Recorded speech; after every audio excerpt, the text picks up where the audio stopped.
Moi, je suis Yann, je suis épicier. J'ai créé l'épicerie Localez-vous à Saint-Ouen en 2022.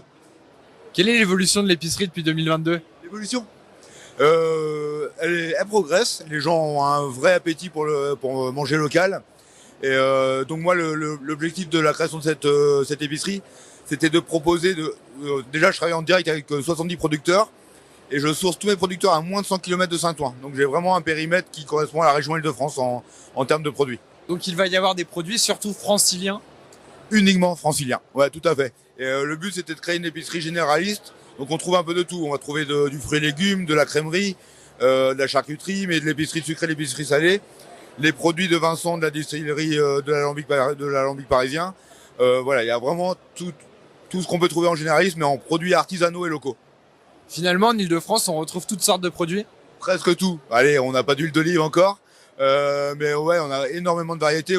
Aujourd'hui, j'ai plus de 800 produits dans ma boutique et on a une très belle diversité qui est très bien représentée aujourd'hui d'ailleurs cette semaine d'ailleurs sur le salon de l'agriculture. Justement, le salon de l'agriculture, pourquoi être présent? Pour mettre en valeur ces producteurs géniaux qu'on a en Île-de-France. On n'assimile pas toujours l'Île-de-France à une région productrice en fait. Et alors qu'on a des terres agricoles magnifiques, on a un savoir-faire magnifique, on a un terroir, on a une culture gastronomique qui est pas assez mise en valeur. Et du coup, moi, je suis un vrai ambassadeur notamment de la marque produit en Île-de-France. Et voilà, je trouve qu'on en douait de très belles choses et on a des vraies pépites. Comment vous avez décidé de vous lancer et pourquoi avoir lancé finalement cette épicerie? Moi, c'est une reconversion professionnelle. Je travaillais pas du tout dans ce milieu avant, je travaillais dans le tourisme. Vous voyez, je travaillais pour un gros tour opérateur français parisien. J'étais chef de produit, je fabriquais des voyages en Afrique. J'organisais des treks en Afrique, ça n'a rien à voir.